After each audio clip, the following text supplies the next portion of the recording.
Come on, dance with me. सुहिणा माण्हू प्यारा माण्हू प्यार बि हज़ार सिंधी माण्हू पधरा लखनि में सुहिणा माण्हू प्यार बि हज़ार सिंधी माण्हू पधरा लखनि में सुहिणा माण्हू प्यार बि हज़ार सिंधी माण्हू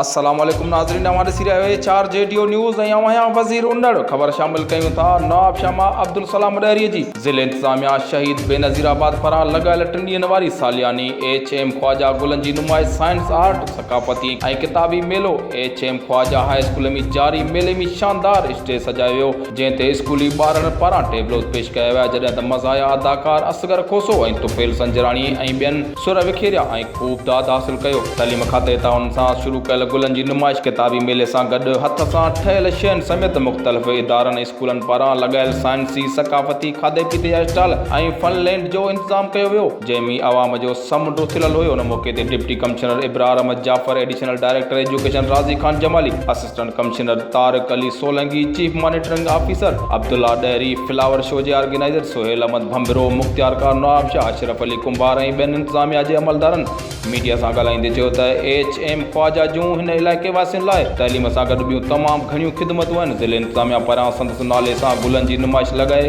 आवाम खे तफ़रीह फ़राहम करे हिकु बहितरीनु कमु कयो आहे। पोइ ॾिसी ॾाढी ख़ुशी थी आहे त गुलनि जी नुमाइश सां गॾु आर्ट साइंसी ऐं किताबी मेलो लॻायो वियो आहे, जंहिंसां असांखे तफ़रीह सां गॾु मालूमात पिणु मिलंदी। उन मौक़े ते चीफ मॉनिटरिंग ऑफिसर ऐं chairman science and culture Abdullah Dahri ऐं गुलनि आर्ट सकाफ़त जे स्टॉल जो दौरो कयो ऐं जाइज़ो वरितो। गुलनि जी नुमाइश में पाकिस्तान नेवी, एयरफोर्स, सिहत, ज़राअत, पॉपुलेशन, इतला खाते समेत मुख़्तलिफ़ खातनि पारां आवाम खे तफ़रीह ॼाण फराहम करण लाइ स्टॉल पिणु लॻाया विया।